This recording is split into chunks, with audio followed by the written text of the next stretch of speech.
Be strong in this time, son. I'm a survivor. I will survive. I will survive. And I'm a firm believer. We'll forever strive just to stay alive. That simple means that nobody can hold me, man. Nobody can drain my energy. Nobody can turn me sick. I will not allow negativity. Nobody can hold me, man. Nobody can drain my energy. Nobody can. Everybody show me some strength. No weakness, show me where I'm from. Strength, no weakness, show them who we are. Strength, no weakness, show me where I'm from. Everybody strength, no weakness, show them who we are. Not when you're old. Your enemies, they must tremble. Your enemies, they must tremble. Yo, not when you're old. Everything have to humble. Everything have to humble. I'm a go-getter. I does God. And I'm a kind of fella. Put my trust in God. Put my trust in God. That's him.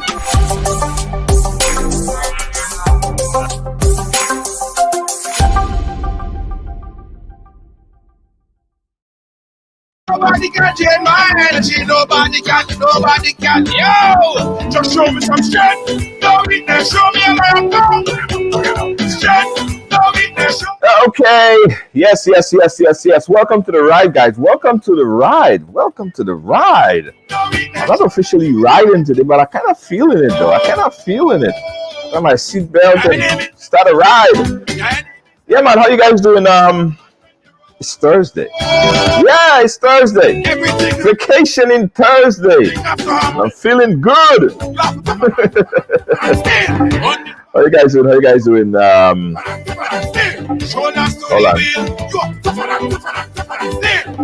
Hold on. Yeah, man. So what's up, my beautiful people out there, all over the world, all over the place? All you doing? Lydia, I see you first. Lydia is inside first. I see you. Caroline, how you doing? Big up yourself. Patricia Cornwall, I see you. I share is a keyword. Elisa Samuel. Andrea, how you doing? Big up yourself. Let me share the program on my end as well.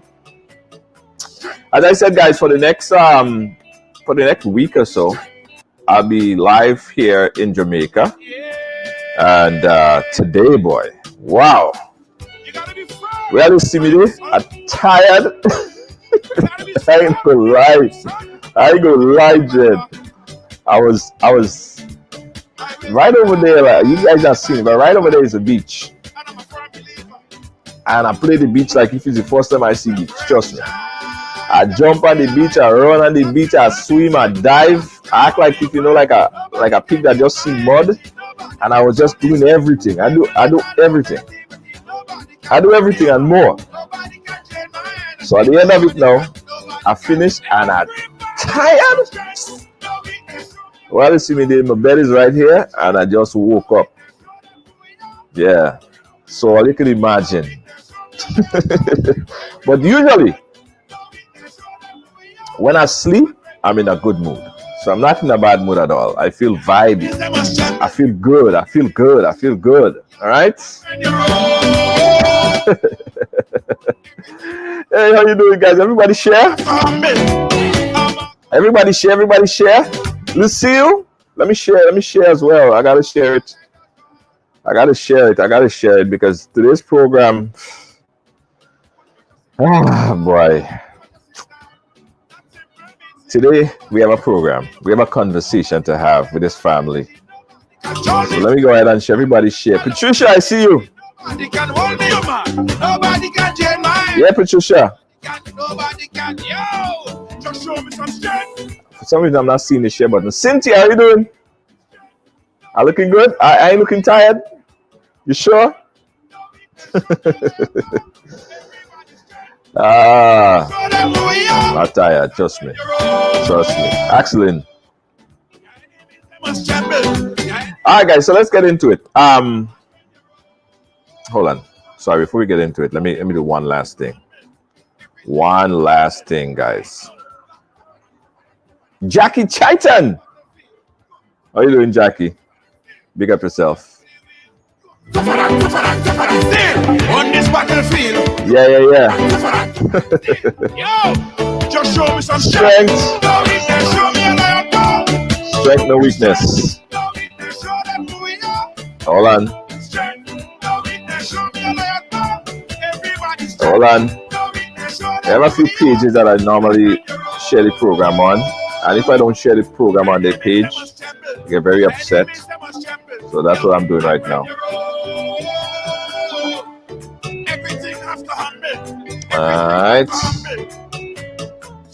All right.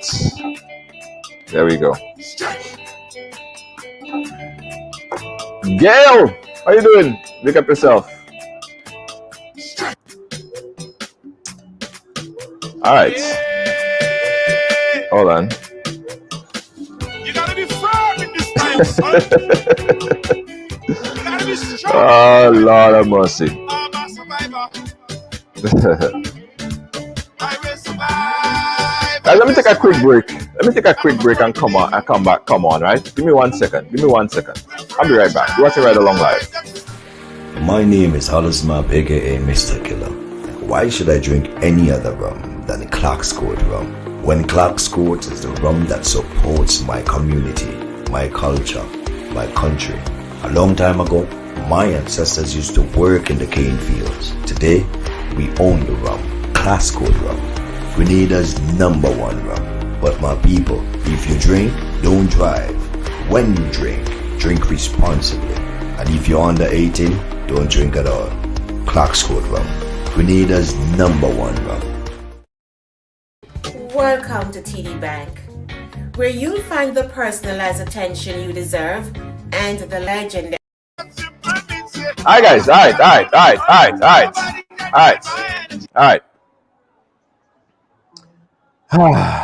Alright. So,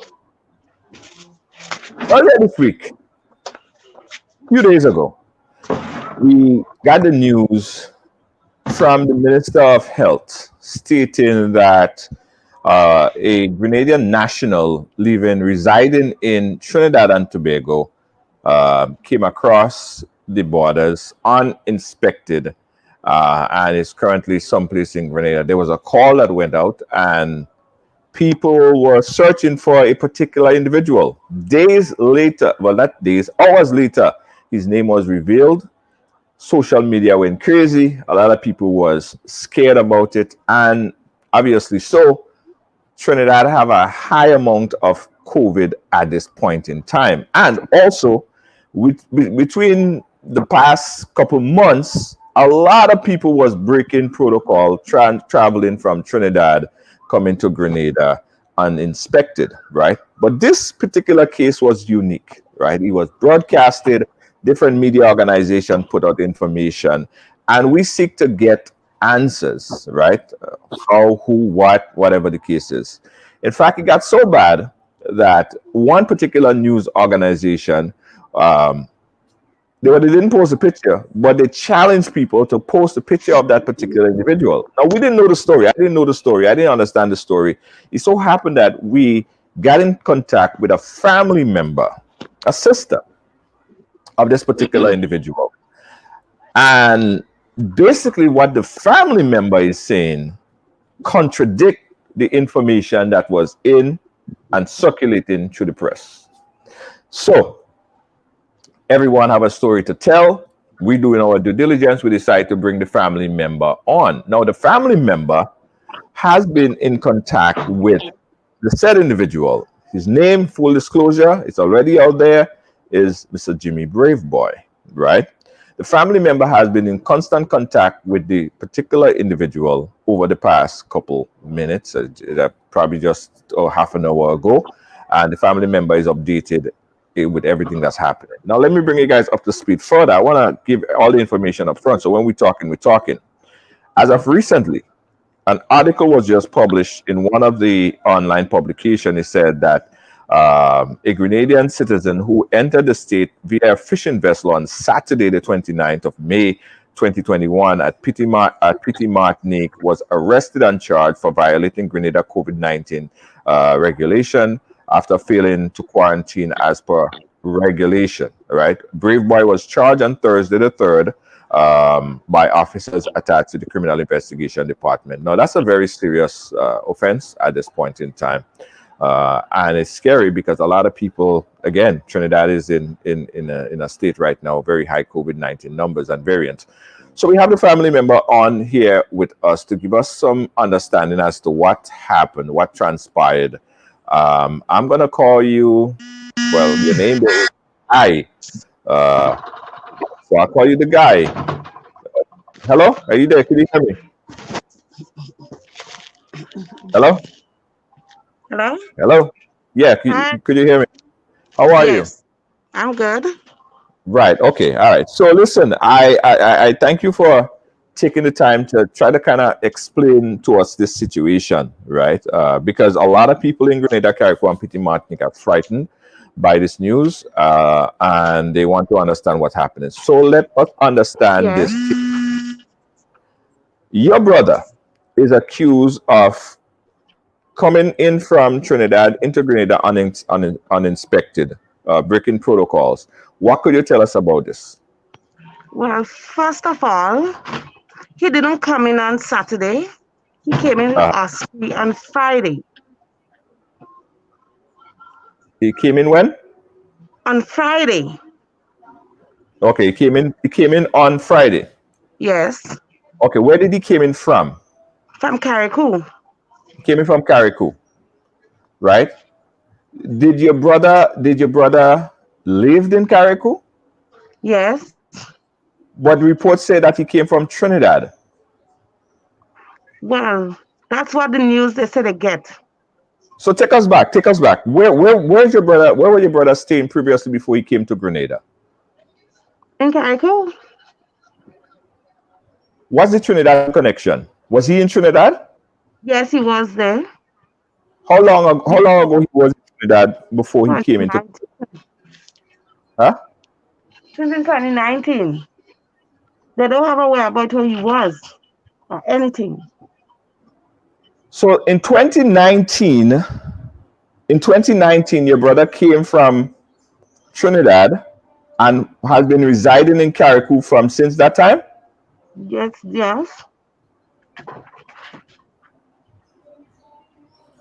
That's the information the police said they get, that he came from a speedboat. What speedboat he come with? What information they get?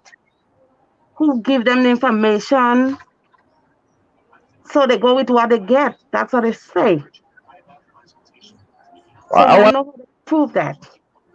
So he been staying, you saying that he been staying in Carriacou from since 2019. And he never went back to Trinidad since 2019. Hello? Hello? Hello? Hello?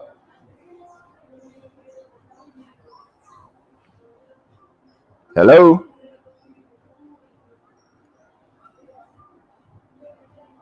Okay, let's try to reconnect with the family there. Yeah. Again, we trying to understand the story. All right, we trying to understand the story.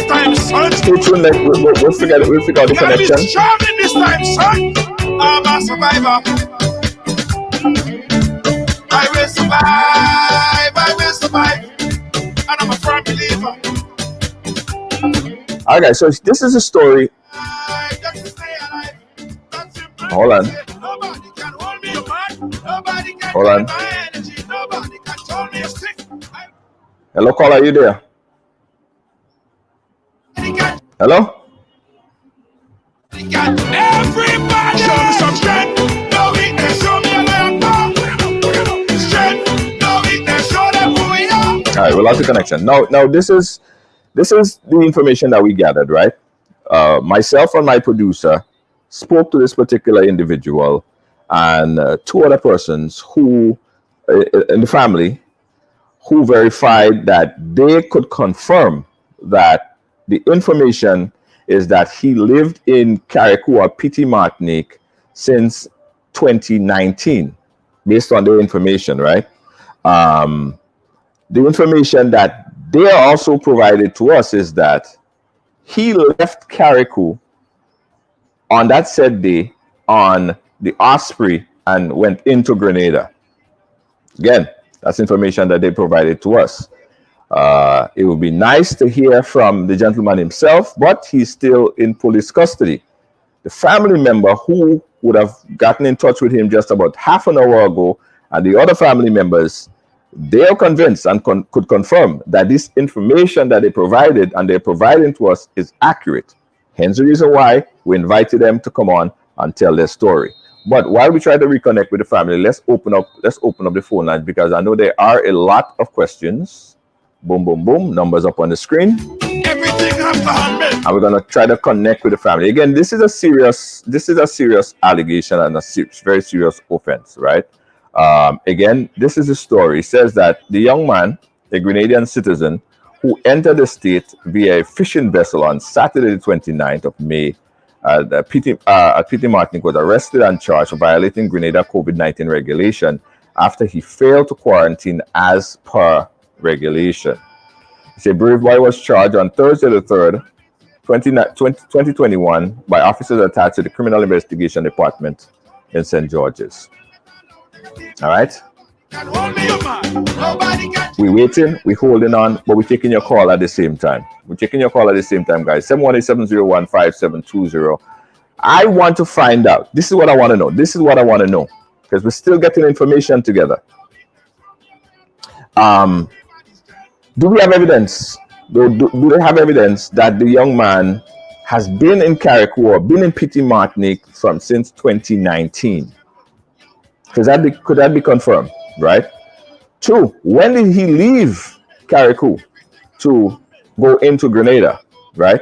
Because we're getting conflicting information as to the date. I'm hearing he left on a fishing vessel. The other information is that he left on the Osprey.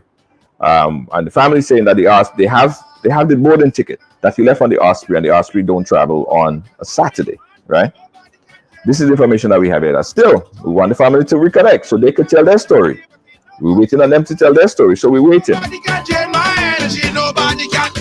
And I guarantee you guys, there are and will be a lot more information that will come out from this. Here, let me try to call again.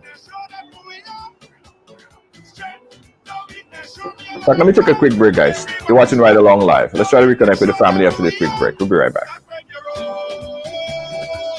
Are you fed up of your mask or your foggy face shield? Introducing the Fashion Shield from callallpronow.com. Keep your hairdo intact, your makeup flawless, and be fully protected. Get the Fashion Shield now. Call 516-387-4246 or visit callallpronow.com.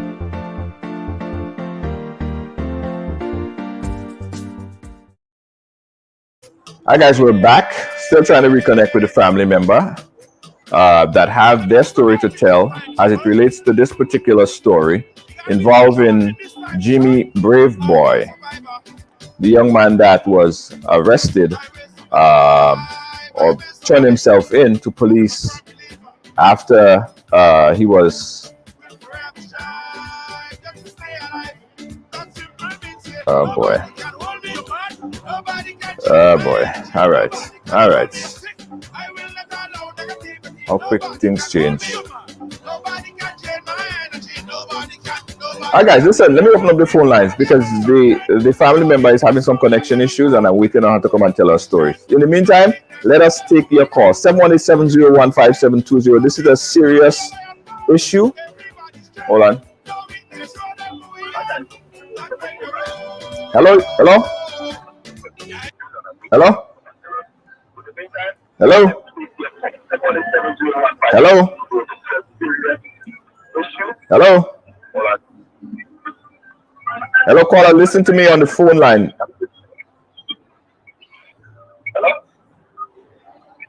Hello?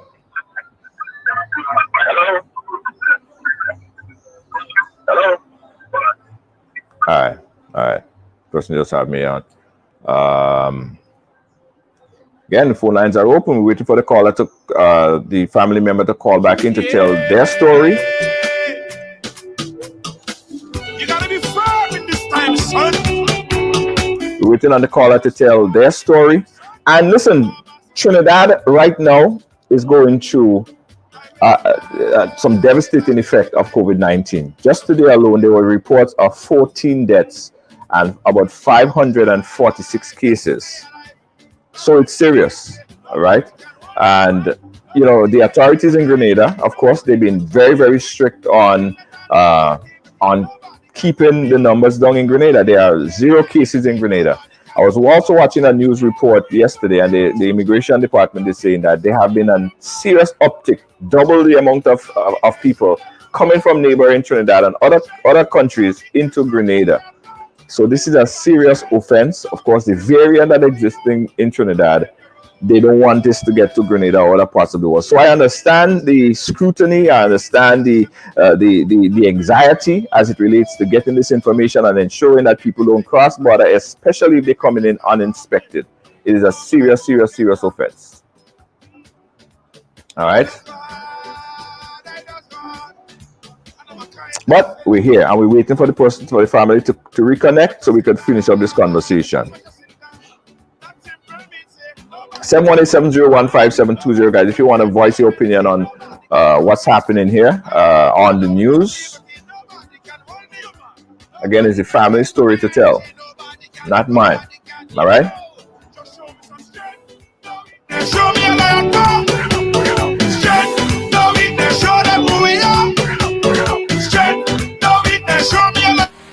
My name is Hollisma, aka Mr. Killer. Why should I drink any other rum than Clark's Court rum?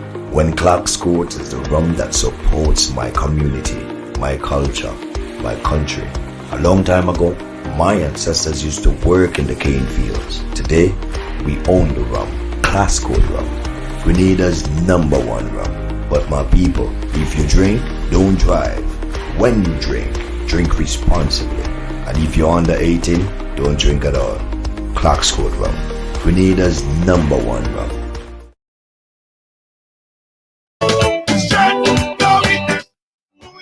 I'm telling all you, this is getting weirder and weirder every day, every second, right?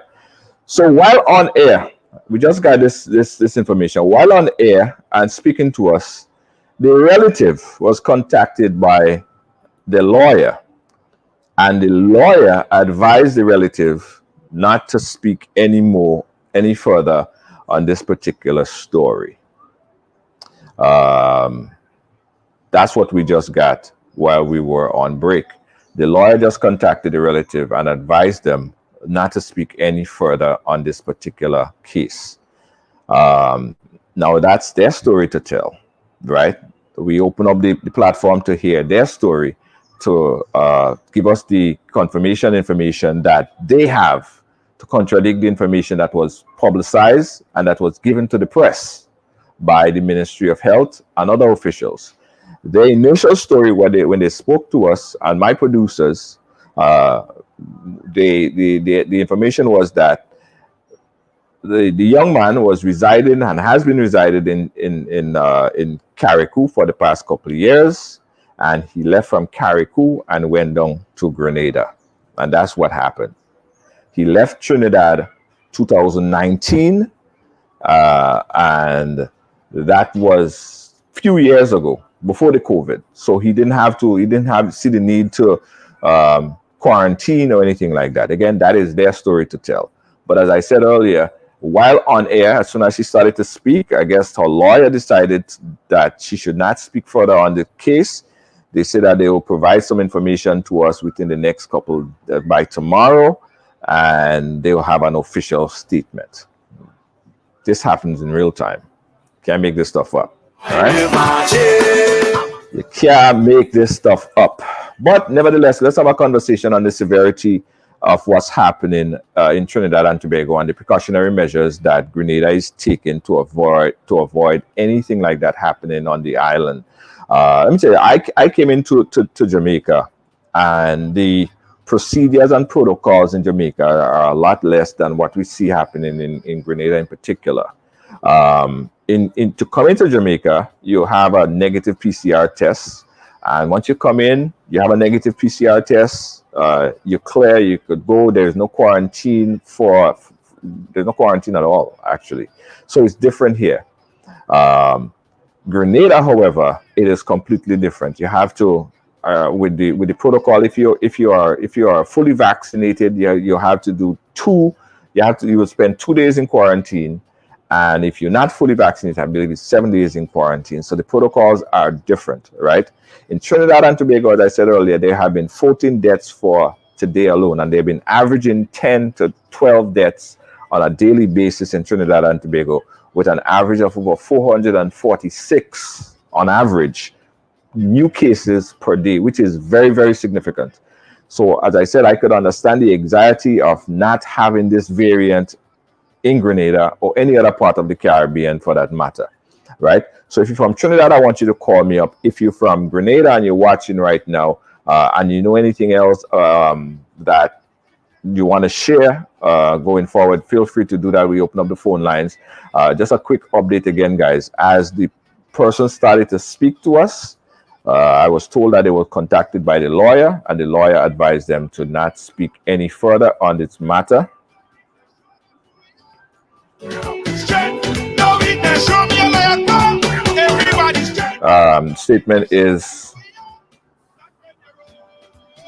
The statement that is saying is, please let them know that he didn't come in on Saturday. That's a lie. After court tomorrow, we'll know. We'll have all the information. Can't make this stuff up. Anyway, guys, 718-701-5720. Somebody call my phone. Somebody call my phone right now. Let's talk. Let's talk a bit about what's happening here. 718-701-5720. Let us conversate. All right. Tora is saying, anybody from Carriacou knows this gentleman?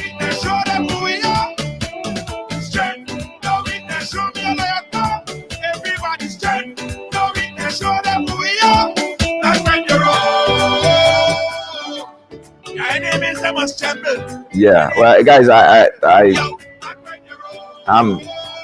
don't have anything to say further because, as I said, this is a conversation that we had going on with the family member for a good few days, and they provided sufficient amount of information to myself and my producer that we could have validated, at least to have them share their story. But now we have no follow-up, because this is this predicament that we've been placed in right now, where they were told by the lawyer that they should not speak further on this matter, or they should not go forward saying anything else on this matter. So that's where we are. So anyone want to add to this or want to conversate a little bit more on this, give us a call, 718-701-5720. I'm happy to have this conversation.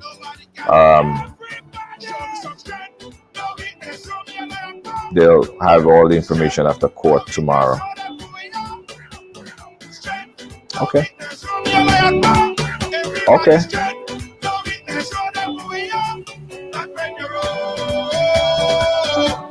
Your enemies, they must tremble. Your enemies, they must tremble. Yo, I'm ready to roll. Everything has to happen.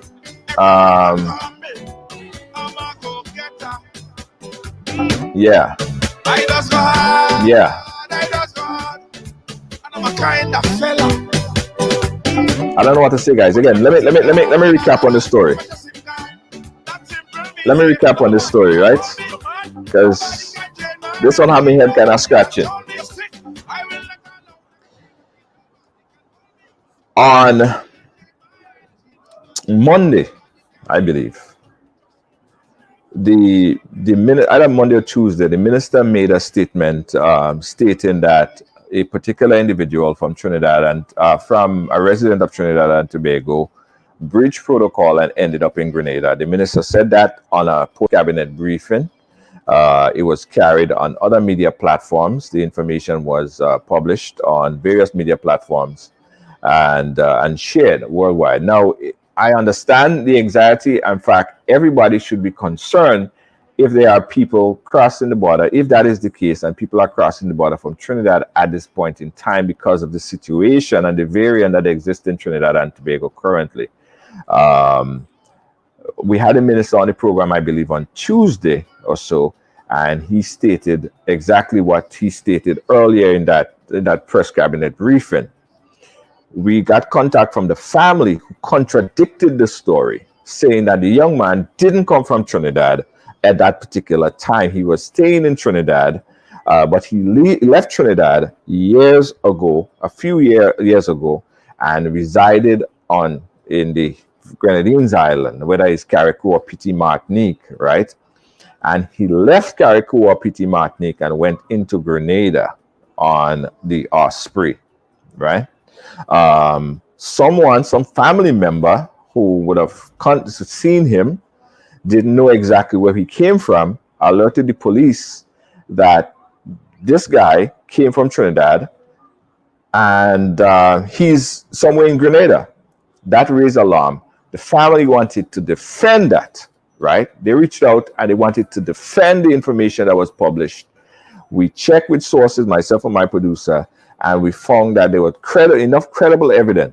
sufficient credible evidence to bring them on to hear their story, right?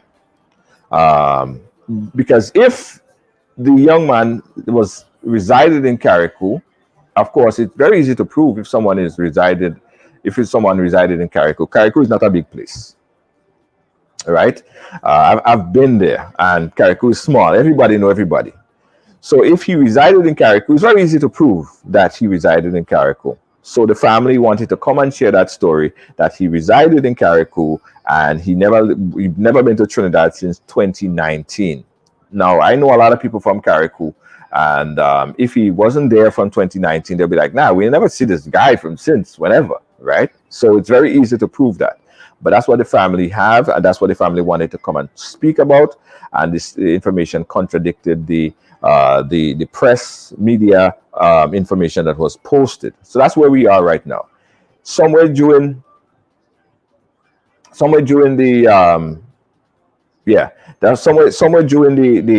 programming today, my particular line of question is try to understand and try to figure this thing out, right?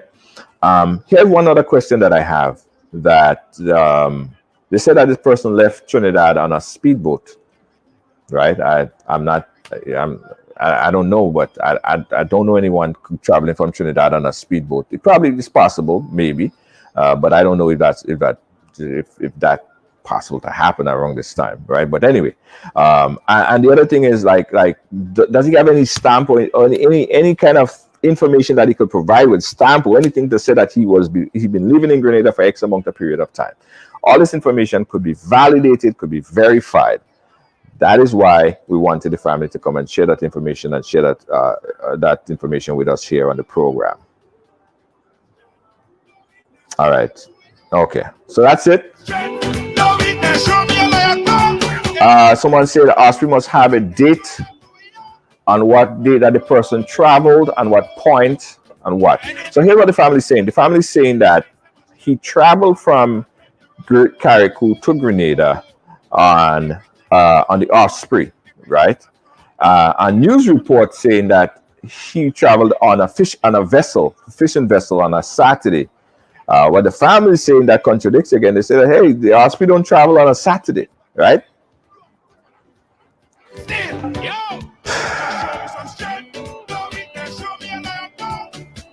Right. Yeah. So Marsha is saying the Osprey travels only on Monday, Tuesday, and Friday. The news report stated that the young man traveled on a fishing vessel on Saturday. Right. The news that was published stated again that he entered the state via a fishing vessel on Saturday, the 29th of May. Petit Martinique. He was arrested and charged for violating Grenada COVID violation after he failed to quarantine as per regulation. Okay. So again, guys, the reason why the family is not here to speak to us is because the lawyer decided that they don't want them speaking further on the case. and they telling us that sometime tomorrow we'll get an update on that. So that's all I have. That's all I have, guys. Unless something else break, we're probably gonna come back on and speak about it. Kalisha said the information I got from the police is and report on that he arrived in a fishing vessel which docked in Petit Martinique. The police were not able to tell me if the fisherman or a trawler. I also found out that he came on Friday and was seen in the general hospital on the same day. All right. So here's what we're gonna do, guys. Here's what we're gonna do. We're gonna pin down some other information source on this and post a video update on it because we don't have the family member coming back on to talk to us since they was stopped from speaking by the family member. All right. June wants to know, tell me why is no quarantine in Jamaica? Well, I don't know, right? I came in to Jamaica and I came in with a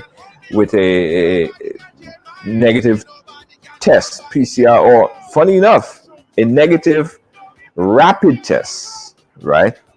A rapid test. The PCR test and there's also the rapid antigen test. The difference with the antigen test is that the antigen test, right, as far as I know, has been proven to be wrong almost 50% of the time, right? And I was surprised Jamaica doesn't require a PCR test. I'll tell you why. When I caught COVID a couple months ago, the first test that they gave me was an antigen test, and the antigen test that said that I didn't have COVID. And then the PCR test, which is like the gold standard, said that I did have COVID. So 50% of the time, the antigen test is wrong, in my opinion. Because I had other family members and other friends who took the antigen test, and the antigen test says negative, but the PCR said positive.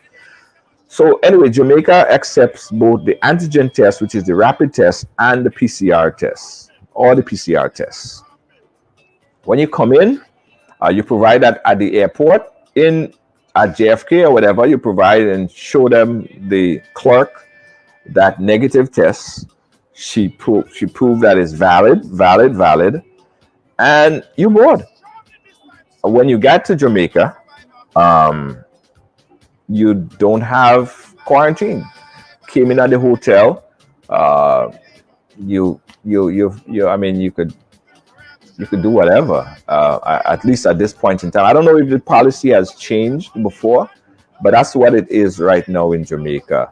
But Jamaica is really, the resort that I'm at, they're really doing a great job in ensuring that people,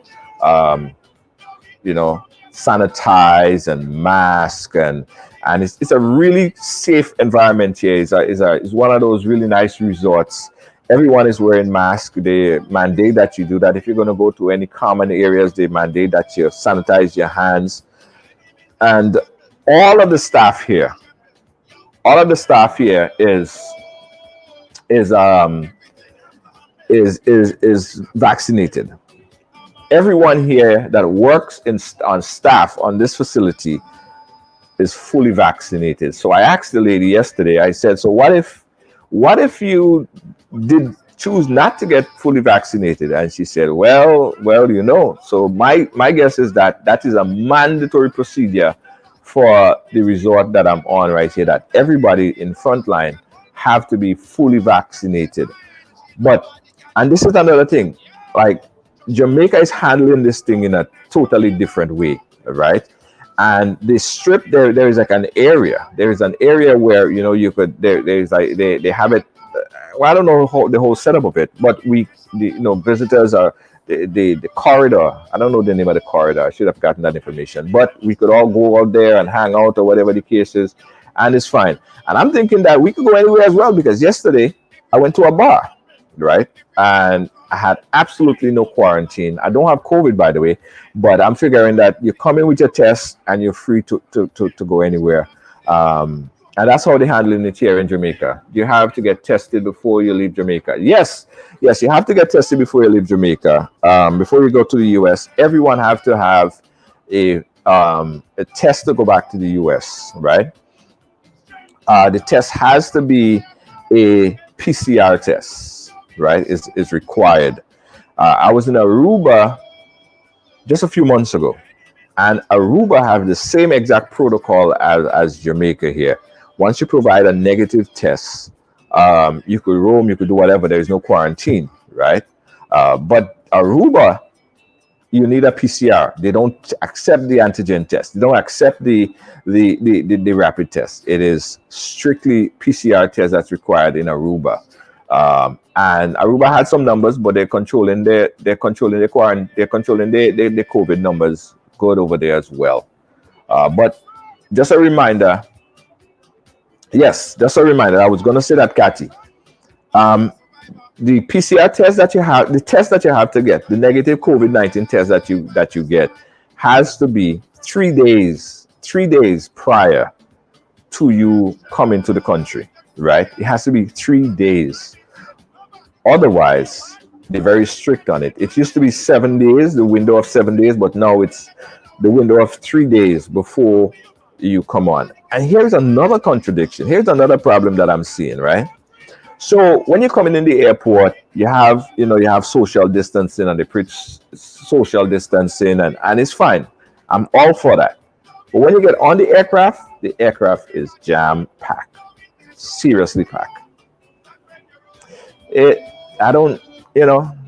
anyway, everyone is wearing masks. I heard that the airline, they have this circulating air technology that circulates the air every 2-3 minutes or whatever the case might be. And the airports, the airlines have not reported any significant uptick on air travel, right? Which is good. But social distancing at the airport, ram-packed flight, fully packed flight, no empty rows between. You're sitting next to someone who's sitting next to someone, and it's like that. And that is, to me, I'm trying to understand, then why you social distance?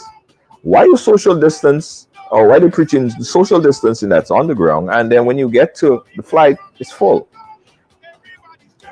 So that's how it is. But let me explain, guys. So I'm doing a lot of travel. I'm doing a lot of travel during COVID, and I've done a lot of travel to the COVID period. And one thing I wanna express to a lot of people that is apprehensive about taking a vacation during this particular time. I think that, listen, it's been a year. It's been over a year since a lot of us have been locked down and in our homes and doing all this stuff. At some point in time, you want to live. You want to live a little bit. And that's the idea that I put up. I've been through this. I just feel like I just need to get back into some kind of normalcy. Hence the reason why I'm taking vacation. I'm hanging out. I'm doing all this stuff because it comes a point in time where you just want to live, right? I've taken the vaccine. I'm not taking no chances. All my family, immediate family, in my circle, all my close friends have taken the vaccine as well, and I think it's a safe way. And that is a personal choice. Again, we spoke about that. Hold on, we spoke about that when we interviewed the Minister of Health. It's a personal choice on taking the vaccine, but from my own personal investigation, I've seen and I know from the information that I got that the vaccine is safe and effective, and people are. I feel more protected knowing that I have the vaccine. I also have the antibodies, but I feel more safe and protected that I do have the vaccine. And that's how I feel now. Kathy, I'm ready to travel again. Yeah, you should. I encourage people to just live, just live. You can't be cooped up in your house forever. Life is short. Life is short. Life is short. You gotta live. You know what I mean? JetBlue is still doing social distancing. My husband went to Grenada. Listen, and could you imagine the impact, right? Could you imagine the impact that COVID-19 have not had but having all now on the economies of small islands? Could you imagine the economical impact?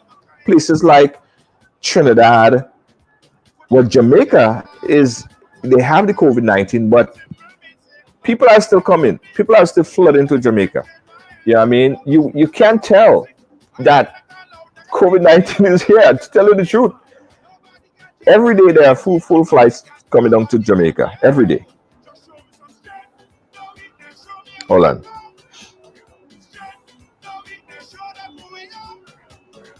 Yeah. Every day there are full flights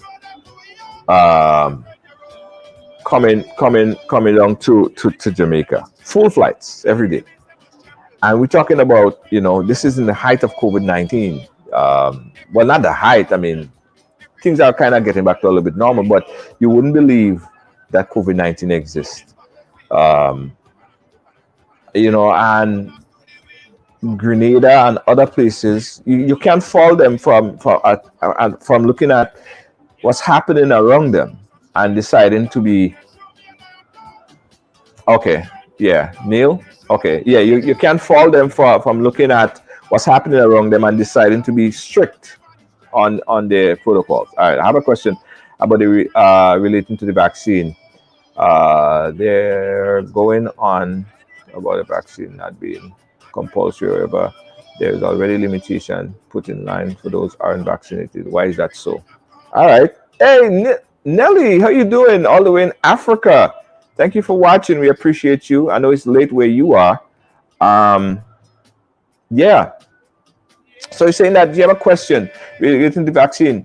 They're going about the vaccine not being compulsory. However, there are already limitations.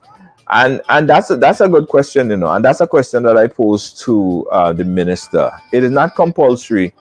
However, it is needed for frontline workers, and it might become mandatory for a lot of people to travel soon. I don't know. Some people are talking about COVID passport and all this stuff. Now, I think it's everyone's personal choice what you consume, what you put into your body, right? I don't think government could mandate that a certain individual or person take certain whatever, right? But hear this. In certain places, and Nelly, you probably could confirm or deny this, right? In certain countries that you travel to, right? Some artists or whoever go into those countries, one of the prerequisites to going into those countries is to take a particular vaccine, right? Hey, Doc, how you doing? That are some of the mandatory prerequisite for going into those countries. I don't know which particular country in Africa or Europe, but I know there are countries who have those prerequisites, and people take those vaccines because whether they have to go to perform, and some of the same artists who say that they're not going to take this, but if they have to go and they get booked to a certain country, they have to take a particular vaccine, and that has been happening. So vaccines are not new. Right? Vaccines are not new. They were polio, right? They were smallpox, and all of these diseases and viruses, what have you, got eradicated because of vaccines, right? So that's why I don't think it's anything different. Again, everyone have their comfort level, right? My comfort level is much less because I going into this. Hey, big up everyone in Ghana. Yeah, Ghana. Ghana is one of those countries. Yeah. My comfort level is a little bit less, right? Because I personally, I'm one of the person who wanted to even do the investigative treatment. When they was testing people to take investigative treatment of COVID-19, I was like, yeah, I'll do it for humanity. I was going to do it for humanity. I was going to have them give me a shot to see if it worked, whether you live or not, right? I was willing to do that. And so my comfort level in this is a little bit different. As soon as I was able to take the vaccine, I took it, right? Because I was confident that it went through enough trial and procedures to make me feel like, yeah, you know, it's safe and effective with all the procedures. And there's a lot of doctors, there's a lot of people who I know personally who are doctors, and they gave me the reassurance because they would have done all the homework on it, and I trust them. And I decided to take it as well. And all my family took the vaccine as well. So that's why I tell people, I made a personal choice. No, you have to make a personal choice, and I don't think any government could mandate it, but surely give you the education that you need. But you know, the vaccine, it took years to develop, but COVID vaccine was done in months. Yeah, but there are procedures that every medicine goes through, right? And although the process, as you say, might be a new process, the mRNA process, but the mRNA process is not a new process of technology. The mRNA was something, as far as I understood, the mRNA was something that they've been working with it, with mRNA technology for years, right? So I would say that it just take months to develop. I think the process was expedited. Yes, the process was expedited, but I'm safe. I feel safe enough that the process, the same people that approve your Fenzik, the same people that approve your Tylenol, are the same people that approve this vaccine. I'm not a doctor or physician or someone that could give you all the details of the process, right? But I feel confident if it's the same 19, 20, or 20 something doctors who have to sit in a room and vote from the FCDC or whoever and vote and say, yeah, this is approved. These are the same doctors who sit in a room when they're approving a Fenzik or approving some other medication so you could take. It's the same doctors, the same physicians or whoever that goes through the approval process. And I felt that it was safe and effective enough, sufficient enough so that my 70-something-year-old mother, I encouraged her to take the vaccine, and she took the vaccine. She's fine. All right.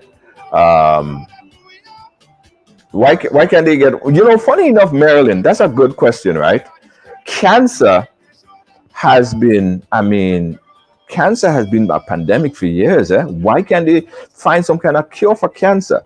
And the same RNA technology I'm telling you about, I was watching a special on one of the, I think it was on YouTube, right?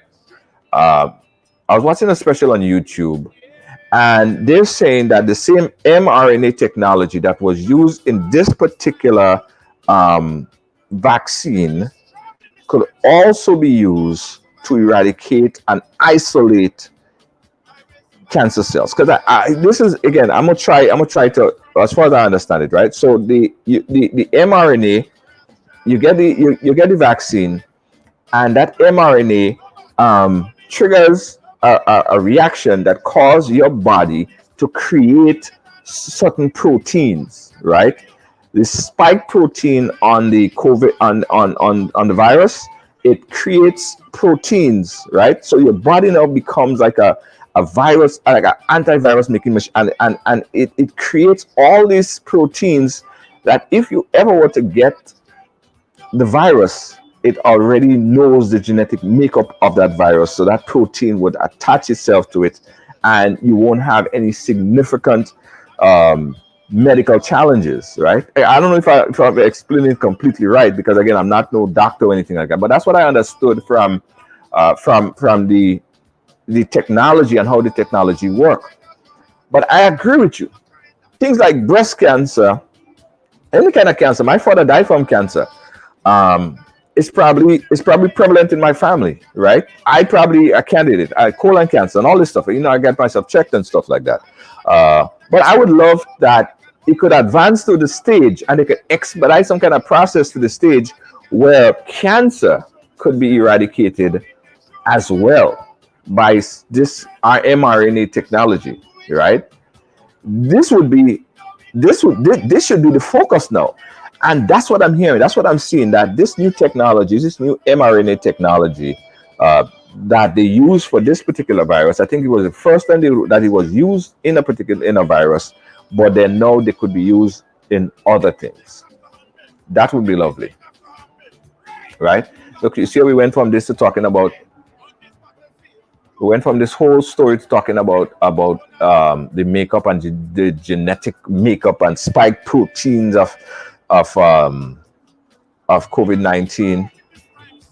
Okay, Wendy knows this thing way better than me. Wendy is saying that cancer is a disease and COVID-19 is a virus, right? She's a nurse, right? She knows this stuff. Wendy also had COVID-19. She probably one of the person who had COVID-19 the worst. Wendy had it so bad, she felt like that was it for her. And she knows this thing inside out. After she contracted the virus, she went and she took the vaccine as well. And she's fine, and she does a lot of tests, and she advised a lot of people on the way forward. She helped me out to the process when I had COVID, so she knows a lot. So if you guys have questions about it, you could talk to Wendy. She would give you more info. She's a nurse practitioner, not just a nurse. I put a handle on your name, Wendy. She's a nurse practitioner.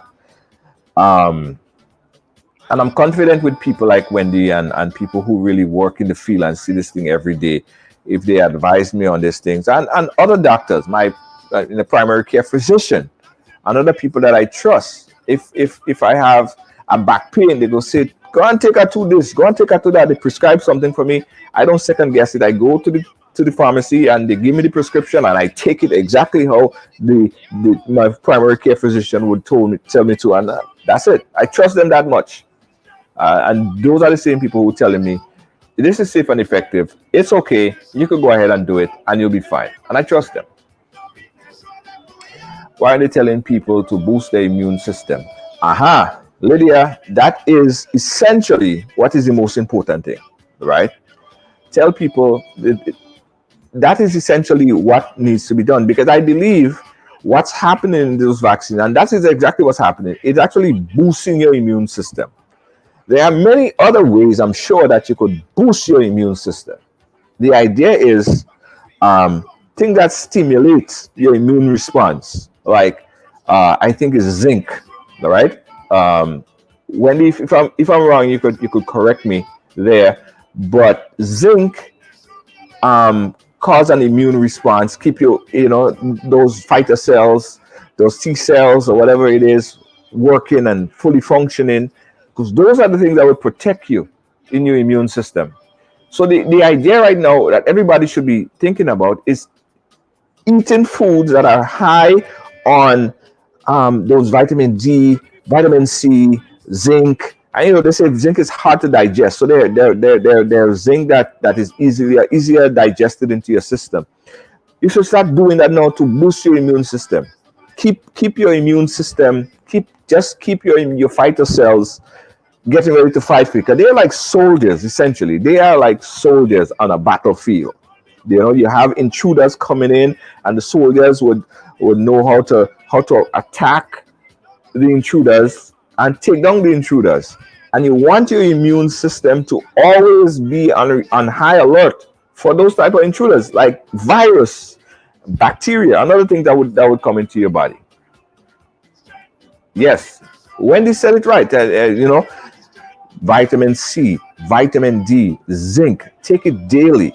You don't only have to take it if you have COVID. No, you take it every day, because those are the things that would keep your immune system. Again, if you have a weakened immune system, even if you catch it common cold, right? You catch it worse than anybody else. Some people that they're not really sick much.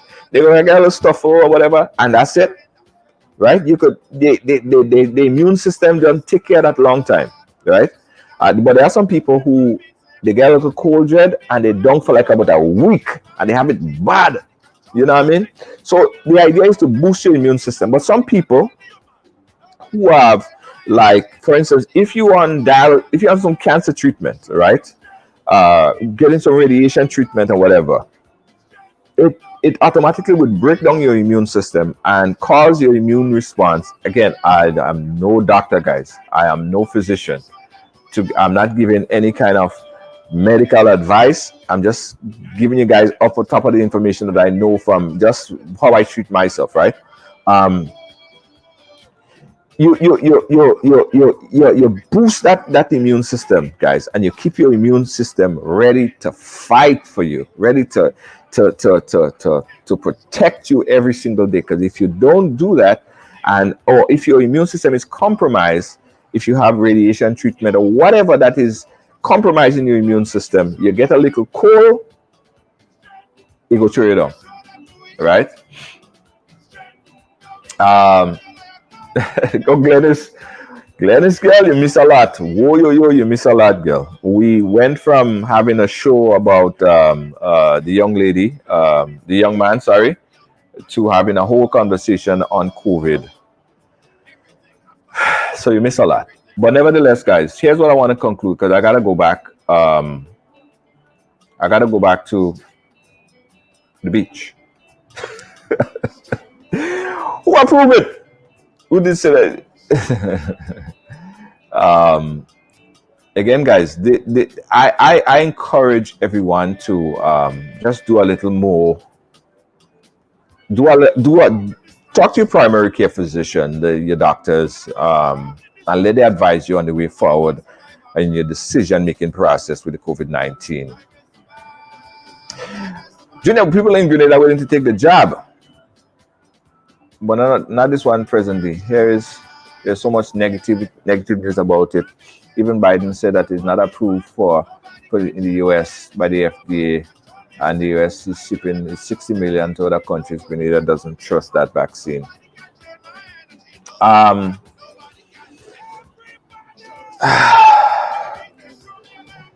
The AstraZeneca vaccine is approved, I believe, in Canada. Not Canada. Well, it's been used in Canada, in Europe. It's been used in England, right, and a number of other countries. It is proven to be safe and effective by, I think, 90% efficacy or something like that, whatever, right? As to why it is not been used in the US, I took the Pfizer, and there's also the Moderna. Here is a question, and it's a legitimate question, by the way. It's a legitimate question. Should the Caribbean government, Trinidad and the other islands, try to acquire some of those other vaccines, namely the Moderna, the Pfizer? There's even one from Cuba, right? And China. I just got this news yesterday that China have a vaccine that was approved by so I can pull up this article. It says World Health Organization approved China's Sinovac COVID-19 vaccine for emergency use, right? So that's another one on the market from China. But the Caribbean islands, as far as what I understood from Minister Steele when he spoke to us, the Caribbean government approval is under PAHO. I don't know if I'm getting it right, but I believe something like that. Pan American Health Organization, World Health Organization. And once it's approved there, then it's safe. They receive the vaccine, they could administer the vaccine. All right. But I would like to see more acquisition of other forms, other vaccines for the Caribbean islands. People said that if the Cuban vaccine were to be approved and sent to Grenada and other countries, people would take it because Grenada have a close relationship, and a lot of the other Caribbean islands have a close relationship with the people, with Cuba. Yeah, but it's not approved by the body who would approve the vaccine to make it available to the region. I think that the governments they would like. I don't think there's any government that right now will be like, you know what, we don't want Pfizer, or we don't want Moderna, we don't want the Cuban vaccine. I doubt there's any Caribbean island who's saying that they don't want these vaccines. Because why? Why would they not want it, right? Why would they not want the vaccine if the people are clamoring for those vaccines? I think it's more than just the governments and the Ministry of Health in all these Caribbean islands and other places just say, okay, well, we're only going to take AstraZeneca. I think that is what might be only available to them, to the channel that brings in those vaccines into the country. And that's just my assessment of it. Because I don't think there's any Caribbean island. I mean, listen, the Caribbean region, I start by saying that the Caribbean region has gotten major economical downfall because of this COVID. Every Caribbean island wants this thing to be gone because most of them depend on tourism. And although tourism is picking up, it's not at where it was 2019, right? So there's no country that say, you know what, let's just not give them the best vaccine. Let's give them the worst vaccine. I don't think that is a conversation that has been held in any kind of parliament in any country, right? I think that's what is available through the process, right? Jamaica.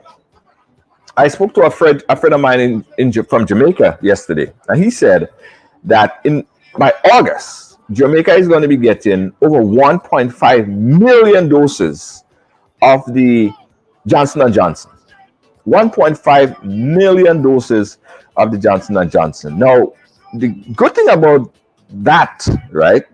The good thing about that is the Johnson & Johnson is a one-shot vaccine. So if they have 1.5 million, that is 1.5 million people. Most of those other vaccines are 2 doses, right? So if it's 1.5, it's actually 750,000 people, right? But 1.5 million is 1.5 million with the Johnson & Johnson. And that might be a major turning point for Jamaica, because they will be getting the Johnson & Johnson. So my question is, so the other Caribbean islands could access or possibly have the ability to access the Johnson & Johnson then. I don't know what's stopping them. I don't know why the process is not bringing these vaccines on to those islands, but I'm doubtful that these countries' health ministers are sitting there and blocking that process themselves, because nobody wants that. They want to get to a herd immunity where people could go back to normal. The country could be making more tax revenue through airlines and all these other things. I think that is essentially where they want to see things going. I think essentially that's where they want to see things going. More people coming into the country. Everybody wants to get back to normal. Everybody wants. I mean, this is not a process where I think any health minister like the status or the standards that they're in. Now, Barbados, for that matter, Barbados numbers in terms of vaccine is looking good. Barbados, 2 days ago, Barbados total vaccination is 78,000 people. That's with the first dose, and over 60,000 people with the one dose. Right? Let's compare that to the numbers in. Let me explain that again. Sorry, for Barbados, 78,000 people have gotten at least one dose. Right? So that's in the 2-dose regimen. Barbados also have the AstraZeneca, the same vaccine that is in Grenada, same vaccine that is in a couple of the other Caribbean islands. They administered 78,633 vaccines, at least one dose, and they have over 60,721 people that was given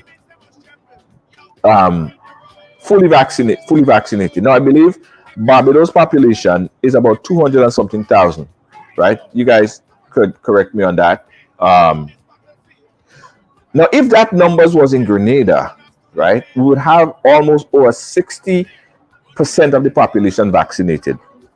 For Barbados, it's like about 30-something, 20-something% of the population. If their population is about 200 and something thousand. So, but Barbados numbers are moving. Compare that to Grenada, where they have about 23,000 people, probably 24,000, probably 25,000. I give that to them. Within the past couple days, they announced that it was 23,000, right? At least one dose. And there was about, I think it was 17,000 or so, 17,000 or so that was fully vaccinated. So here's the question.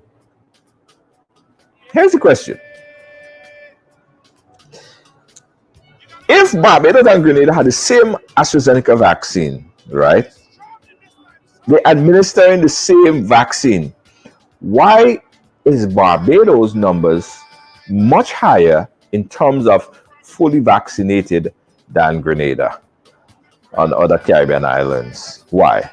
Right? Some might say, well, the reason why, because Barbados had a situation a few months ago where they had a spike. So they had a spike in the numbers. And because of that, people reacted to that, right? People reacted to, there's a spike.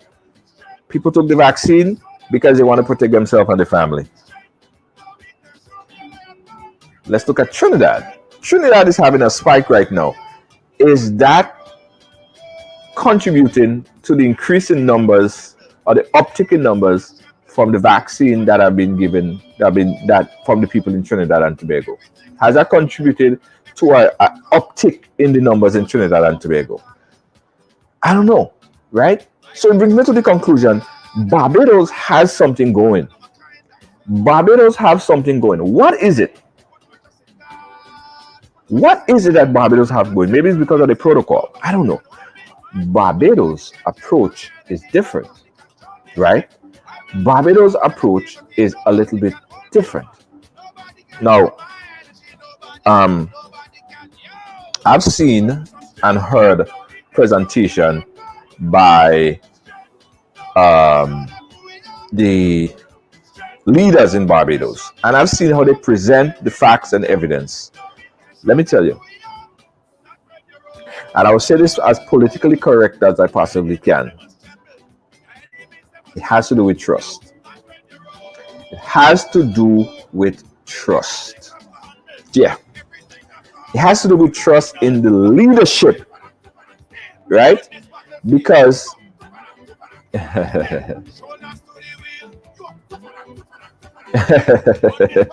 no, I don't want to create a spike anyway. I want COVID to be gone. Let me tell you, I believe that it has to do with leadership and the trust that a population has in the leadership of a particular country, right? And Lydia, you said it, Barbados read a lot. They are an educated nation. And funny enough, you're not the first person who brought that to my attention. Someone else brought that same thing to my attention. The educational system in Barbados, people are more informed, right? But it also has to do with leadership and trust. It has to do with leadership and trust. Because if you trust the person who is sitting next to you that you elect, right? If you trust this person that you elect to give you information, you would make decisions. You would angle your decisions based on the trust that you have for that person. Remember, I tell you that, say you go to your doctor and your doctor prescribe a medication for you. You just go to your pharmacy, you get a medication, and you take it. You don't question and say, I want that my doctor prescribed the right thing for me. Let me get a second opinion from a second doctor to find out if my doctor prescribed the right thing for me. Now you just take it. So that has to do with, that's a high level of trust that you put in your doctor. So it has to do with leadership. It has to do with trust, and it has to do with information. Now, you cannot force anybody to do something, right? Even with your kids, you tell your kids and them, don't do this, don't do this, don't do that, and you try to give them all this stuff that they shouldn't do, or try to be militant about your behavior. Some of the time, and I say this broadly, some of the times, the pastor's children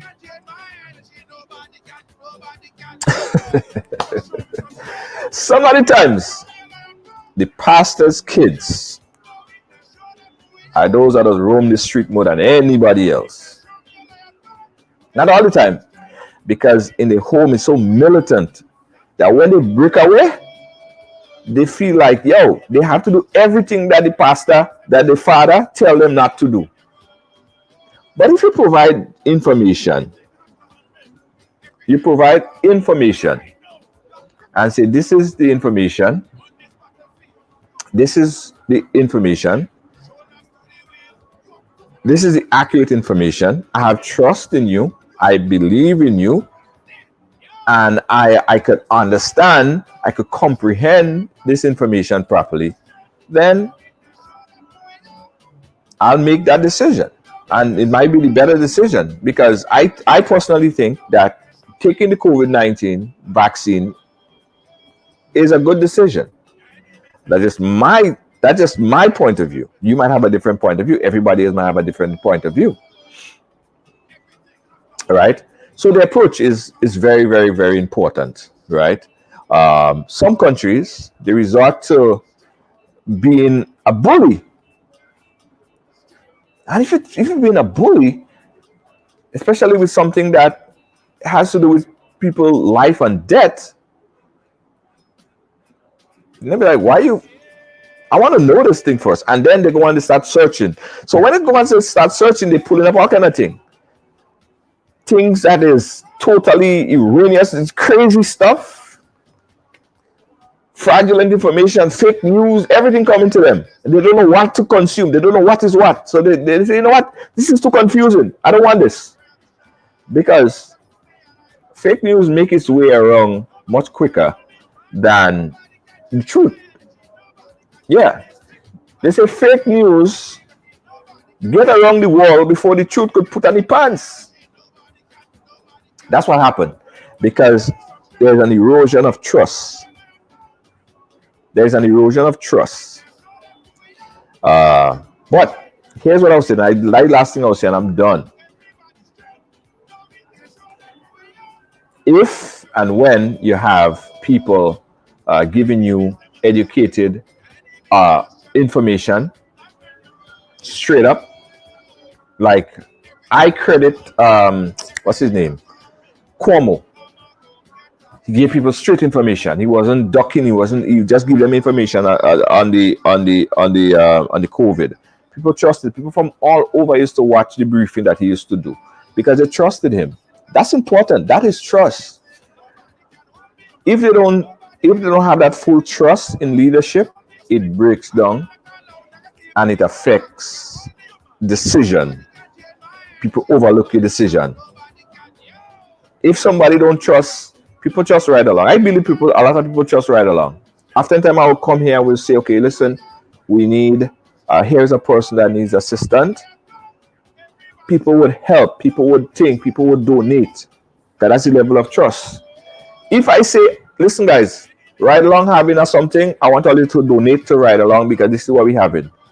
Most people would trust to do it because they know, they see what we're doing. They ain't gonna go and second guess and question this and would they really use this to do that? No, all you know what we does do. This is what we does do. We're plain and simple. There is a level of trust. So there's not much questions that need to be asked because there is trust, there's communication. You guys understand what's happening here. But when they have a lack of trust, I think a lot of people question the decisions, and that is impacting. Charlotte Nuss, I love you too, baby. I trust you too. Trust Charlotte Nuss with my life. When you have a breakdown of trust, people second guess your agenda. They think you have some kind of agenda, which I don't think that it really is an agenda. But people second think your decision, right? Anyway, guys, I'm gonna wrap it up here. I'm gonna end it up here. Let me just give you guys a quick briefing of what happened here today. We supposed to have this interview. It didn't happen because the lawyer got in touch with the young lady and asked her not to speak anymore on this matter. So she had to close off the conversation at that point. Nevertheless, we are going to continue to follow the story and bring it to you, whether it's here or there. You know, we have no horse in this race. We just want to bring the relevant information. If the information is credible enough to get you, and it is, because we checked out all the resources, myself and my producer, and we feel that the information needed to at least be ventilated on this platform, and that's why we decided to do that. If anything changed within that period of time, we were not aware of it, but we definitely think that this information needs to get out there. Tomorrow, I believe that there's court, and a lot more information would get out there. And as soon as that information come out, we will have some kind of information here posted on Ridealong. So thank you guys so much. Thank you. We'll catch you guys again tomorrow. Tomorrow we have a game. Tomorrow is Ride Trivia, right? So where's my hat? I would have put on my hat and show you, but it's far. And if I get up, all you don't want to see what I have on under there. All you really don't want to see what I have on. I'm dressed here, halfway dressed here, and down there. All right, so guys, that's just kind of twisted a little bit. Fix that. I'm gonna go back and enjoy my workation. I got work to do. All right. Bye-bye, guys. Oh, before I go, Lynn, could you post the Charlotte? How you doing? Listen, guys, we are moving our broadcast over to YouTube, right? So I want everybody to go over and subscribe to us on YouTube. Lynn, if you could please post the YouTube information there for me. Go over and subscribe to us on YouTube. Hey, Chantel, how you doing? Please go over and subscribe to us on YouTube. Lynn, if you have the information, please post it there for me. We are moving again our broadcast over to YouTube, and we want everyone, before you leave, guys, before you leave, it's very important. I'm going to paste the YouTube information. Go over there and subscribe to us on YouTube. And so if you are already on the YouTube platform, how are you guys doing? But we've been getting a lot of problems over here, man. Trust me. And we really needed to do this. So I'm going to paste it there. This is our YouTube link. I just pasted it.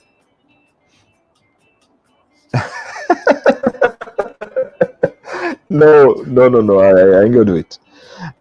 Lydia. That's okay. That's all right, Lydia. That's okay. That's all right, Lydia. You don't want to see that. I want to make news today. Right? You know, some people gunning for me, They're sitting there and they're waiting and they're saying, hey, I want to put Junior on front page news. This would make front page news. So nah, ain't gonna happen. Some this live and that live and this live and that live over there. They're just waiting to break a piece of news on Junior George, but I ain't gonna give them that.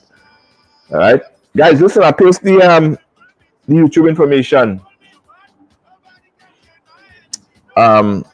If you guys could just,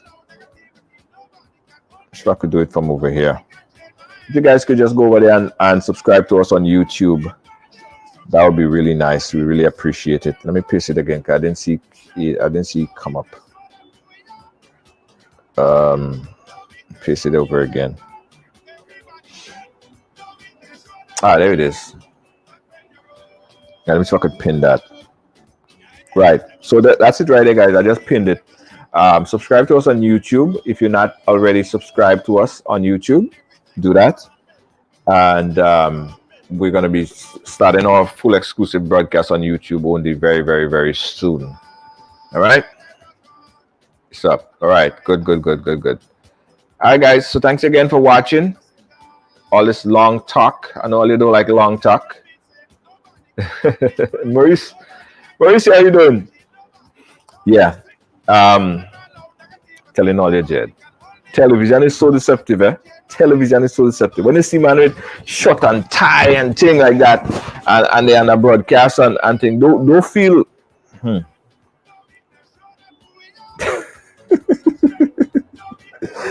Anyway, guys, peace out. See you tomorrow. We have our right trivia tomorrow. Wish you guys best of luck tomorrow. We're starting at 6 p.m.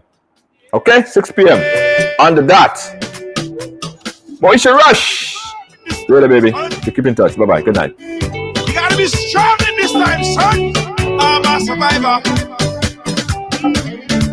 I will survive. I will survive. And I'm a firm believer. We'll forever shine just to stay alive. That simple means it. Nobody can hold me, man. Nobody can change my energy. Nobody can show me a stick. I will let alone negativity. Nobody can hold me, man. Nobody can change my energy. Nobody can. Everybody show me some strength. No weakness, show me where I'm from. Strength, no weakness, show them who we are. Strength, no weakness, show me where I'm from. Everybody strength, no weakness, show them who we are. Not when you're old. Your enemies, they must tremble. Your enemies, they must tremble. Yo, not when you're old. Everything has to humble. Everything has to humble. Feeling hungry, grab a snack. Caribbean food delight. Jamaican patties, slide and flaky. Caribbean food delight. Taste the difference. Caribbean food delight. Grab a patty, take a bite. Caribbean food delight. Quick and easy, grab a patty, take a bite. Caribbean food delight. Oh, yeah. Welcome to TD Bank, where you'll find the personalized attention you deserve and the legendary experience you expect. Let's do business. If you are a medical or dental practitioner, contact me to hear about our tailored lending solutions for residential mortgages, equipment purchases, practice-related commercial mortgages and refinance. Visit me at 500 Baychester Avenue to hear more about our full range of personal and small business banking solutions. See you soon.